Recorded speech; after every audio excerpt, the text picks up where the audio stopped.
Hi guys, my name is देश। सो आज की वीडियो का दोस्तों टॉपिक होने वाला है कि अभी रिसेंटली कनाडा के दोस्तों वीज़ा का रिजेक्शन रेट बहुत ही ज़्यादा इंक्रीज़ हो गया है। आई एम श्योर दोस्तों आप में से कई सारे ऐसे लोग होंगे जिन्होंने अपना वीज़ा अप्लाई कर रखा होगा। आपको 2 महीने हो गए होंगे, 3 महीने हो गए होंगे या फिर 4 महीने हो गए होंगे एंड आपको अभी तक कोई रिस्पॉन्स नहीं आया कि आपका वीज़ा एक्सेप्ट हुआ है या फिर रिजेक्ट हुआ है। कई आप में से ऐसे बंदे भी होंगे जिनका वीज़ा रिजेक्ट हो चुका होगा एंड कई आप में से ऐसे बंदे होंगे जो अभी अपना वीज़ा अप्लाई करने वाले हैं। सो अगर इन तीनों सिनेरियोज में से कोई भी एक सिनेरियो आपके ऊपर अप्लाई होता है तो ये वीडियो दोस्तों आपके लिए बहुत ही ज़्यादा हेल्पफुल होने वाली है। तो इसलिए मेक श्योर कि आप वीडियो को एंड तक देखना और अगर आप चैनल पर नए आए हो तो मेक श्योर कि आप चैनल को सब्सक्राइब भी कर देना।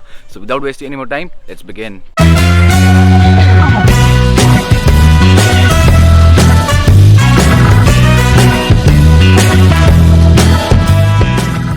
सो गाइस, सबसे पहला रीज़न कनाडा का वीज़ा रिजेक्ट होने का है कि आजकल दोस्तों वीज़ा एप्लीकेंट्स की क्वांटिटी बहुत ज़्यादा इंक्रीज़ हो गई है। सो पैंडेमिक से पहले दोस्तों कनाडा का वीज़ा एक्सेप्टेंस रेट था 80 to 85% और अब दोस्तों पैंडेमिक के बाद वीज़ा एक्सेप्टेंस रेट हो गया है कनाडा का 50 to 55%।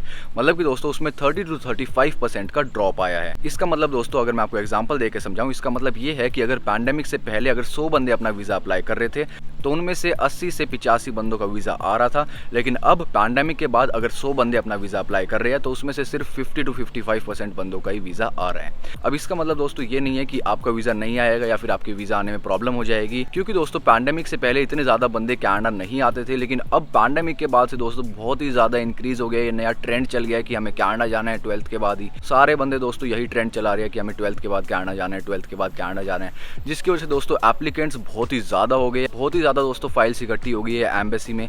इसलिए दोस्तों उनको वीज़ाज रिजेक्ट करने पड़ते हैं। ऐसा नहीं है दोस्तों कि वो क्वांटिटी कम रिजेक्ट कर रहा है, क्योंकि दोस्तों पैंडेमिक से पहले अगर मैं आपको एग्जांपल से समझाऊं, पैंडेमिक से पहले दोस्तों मान के चलिए कि एम्बेसी एक साल में 1 लाख बंदों को वीज़ा दे रही थी। सो आज की डेट में दोस्तों एम्बेसी 1 लाख से भी ज़्यादा बंदों को वीज़ा दे रही है। ये मैं आपको एग्जाम्पल दे के समझा रहा हूँ, ये एक्जैक्टली वही सेम फिगर्स नहीं है 1 लाख वाली, ये मैं आपको एग्जाम्पल के लिए बता रहा हूँ। सो आज की डेट में दोस्तों 1 लाख से भी ज़्यादा अराउंड 1.5 लाख बंदों को वीज़ा मिल रहा होगा। लेकिन पीछे से दोस्तों क्वांटिटी इतनी ज़्यादा हो गई है बंदों की कि उनको वीज़ा रिजेक्ट करने पड़ रहे हैं। कई बंदों की फाइल अच्छी नहीं होती। वो फाइल अच्छी से मेरा क्या मतलब है वो भी मैं आपको इस वीडियो में भी आगे बताने वाला हूँ। अब दोस्तों दूसरा रीज़न कनाडा का वीज़ा रिजेक्ट होने का है आपका एसओपी।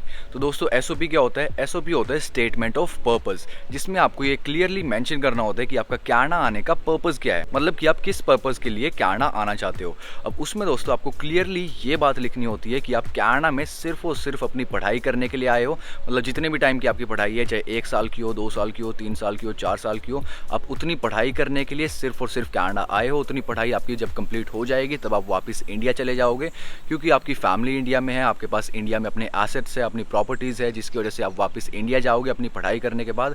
आपको उसमें ये बिल्कुल नहीं लिखना कि आप कनाडा में बसने के लिए आना चाहते हो, मतलब अपनी पढ़ाई करने के बाद भी यहाँ पे वर्क परमिट लोगे, पीआर लोगे, फिर यहीं पे बस जाओगे।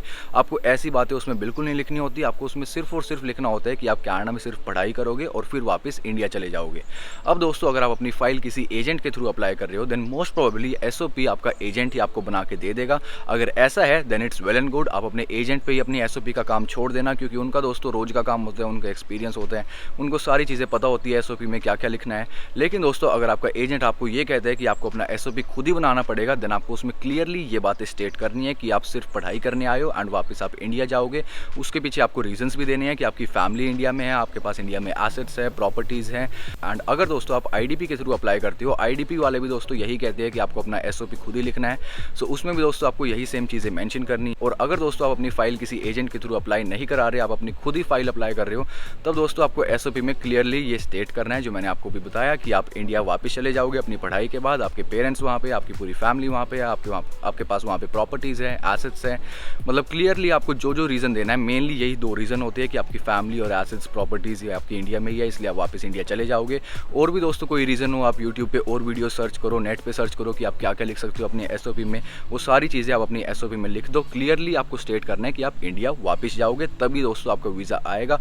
अगर आप ऐसा नहीं लिखते तब चांसेस है कि आपके वीज़ा रिजेक्ट होने के चांस इंक्रीज हो जाएंगे। अब दोस्तों तीसरा रीज़न आपका कनाडा का वीज़ा रिजेक्ट होने का है आपका आईएलटीएस का स्कोर। अब दोस्तों आजकल कई स्टूडेंट्स क्या कर रहे हैं, उनके आईएलटीएस में 5.5 बैंड आ जाते हैं और वो कनाडा में कॉलेजेस में ऑफर लेटर के लिए अप्लाई कर देते हैं और उनका ऑफर लेटर आ भी जाता है। हाँ दोस्तों, कनाडा में कई ऐसे कॉलेजेस हैं जो 5.5 बैंड में भी आपको ऑफर लेटर दे देंगे, जैसे कि सेंट लॉरेंस अल्फा कॉलेज हो गया या फिर लैम्पटन कॉलेज हो गया, और भी 2-3 ऐसे कॉलेजेस हैं जो आपको 5.5 बैंड में भी आपको ऑफर लेटर प्रोवाइड कर देंगे। लेकिन दोस्तों बाद में उनको प्रॉब्लम क्या आती है, जब उनको ऑफर लेटर आता है कॉलेज से वो बहुत खुश हो जाते हैं कि हमें ऑफर लेटर आ गया, अब तो हम सीधा फाइल अप्लाई करेंगे और कनाडा चले जाएंगे। लेकिन दोस्तों उसमें प्रॉब्लम क्या है, जब वो फाइल अपनी एम्बेसी में लगाते हैं, एम्बेसी वाले उनका वीज़ा रिजेक्ट कर देते हैं क्योंकि उनके 5.5 बैंड है। अगर आपको अपना वीज़ा एक्सेप्ट कराना है तो आपको कम से कम 6 बैंड चाहिए आईएलटीएस में। अगर आप किसी कॉलेज में जाते हो, अगर आप किसी यूनिवर्सिटी में जा रहे हो तो आपको कम से कम 6.5 बैंड चाहिए। अब दोस्तों अगर आपको प्रॉब्लम आ रही है आईएलटीएस में अपना बैंड स्कोर इंक्रीज करने में, देन मैंने दोस्तों आईएलटीएस के ऊपर ओवर 70 वीडियोस डाल रखी है अपने इसी चैनल पे। मेरे खुद के दोस्तों आईएलटीएस में 8 बैंड आए थे, मेरे लिसनिंग में 9 बैंड है, रीडिंग में 9 बैंड है, राइटिंग में मेरे 6.5 है, स्पीकिंग में 8 बैंड है एंड ओवरऑल भी 8 बैंड है। सो मैंने दोस्तों पूरी डिटेल्ड वीडियो बना रखी है कि मैंने क्या क्या टिप्स एंड ट्रिक्स यूज़ की थी, मैंने क्या क्या स्ट्रैटेजीज यूज़ की थी जिसकी वजह से मेरे आईएलटीएस में 8 बैंड आ पाए। सो अगर दोस्तों आपको आईएलटीएस का स्कोर इंक्रीज करने में प्रॉब्लम आ रही है तो आप मेरी उन वीडियोस को देख सकते हो, क्योंकि दोस्तों अगर आपने ऑफर लेटर मंगा लिया 5.5 बैंड में एंड बाद में जाके आपका वीज़ा रिजेक्ट होगा, जो कि 100% होना ही है, तब दोस्तों आपका टाइम भी वेस्ट होगा, क्योंकि वीज़ा आजकल आने में कम से कम 2 से 4 महीने का टाइम लग रहा है एंड ऊपर से आपके पैसे भी वेस्ट होंगे, क्योंकि आईएलटीएस की दोस्तों फीस है 15,000 रुपीज़, आपके 15,000 रुपीज़ पानी में चले जाएंगे।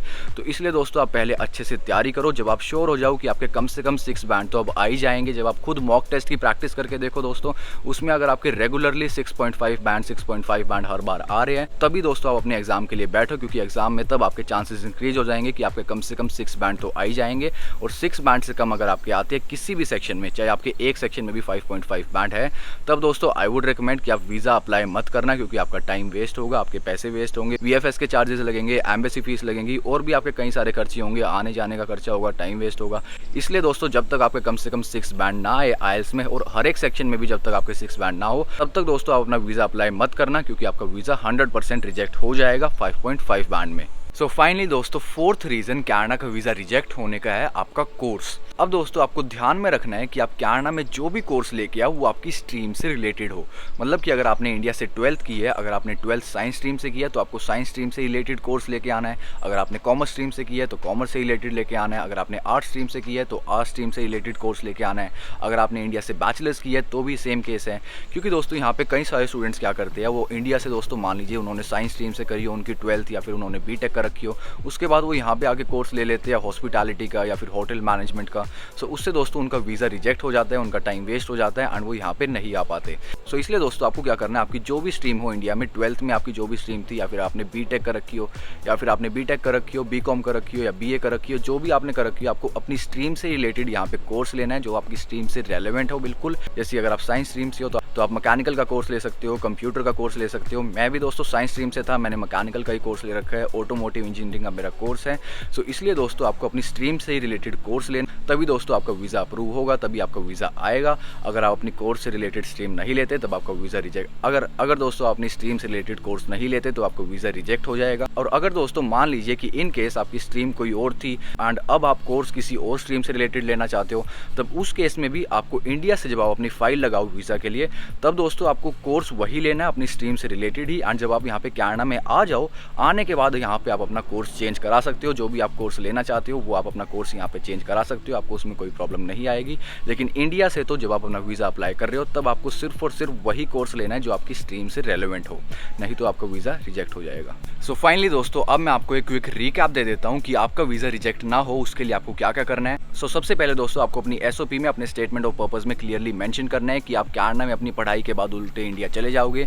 इंडिया में आपकी फैमिली है, इंडिया में आपके एसेट्स है, आपकी प्रॉपर्टी है, जिसकी वजह से आप यहाँ पे पढ़ाई कंप्लीट होते ही वापस इंडिया चले जाओगे, आप यहाँ पे बसने के लिए नहीं आए हो। एंड सेकंड चीज़ दोस्तों आपको अपने आईएलटीएस के स्कोर का ध्यान रखना है। जब तक दोस्तों आपके आईएलटीएस में 6 बैंड ना आ जाए और हर एक सेक्शन में भी जब तक आपके 6 बैंड ना हो, तब तक आपको अपनी वीज़ा की फाइल अप्लाई नहीं करनी, नहीं तो आपको वीज़ा रिजेक्ट हो जाएगा। एंड थर्ड चीज़ दोस्तों जिसका आपको ध्यान रखना है कि आप जो कोर्स लेके आओ यहाँ पे कनाडा में, वो आपकी पहले जो आपने स्टडी करी थी इंडिया में, जिस भी स्ट्रीम से आपने वो स्टडी करी थी, वो स्ट्रीम से रेलेवेंट कोर्स हो। मतलब साइंस स्ट्रीम के थे तो यहाँ पे साइंस स्ट्रीम से रिलेटेड कोर्स होना चाहिए, कॉमर्स से थे तो कॉमर्स से रिलेटेड होना चाहिए, आर्ट्स से थे तो आर्ट्स से रिलेटेड होना चाहिए।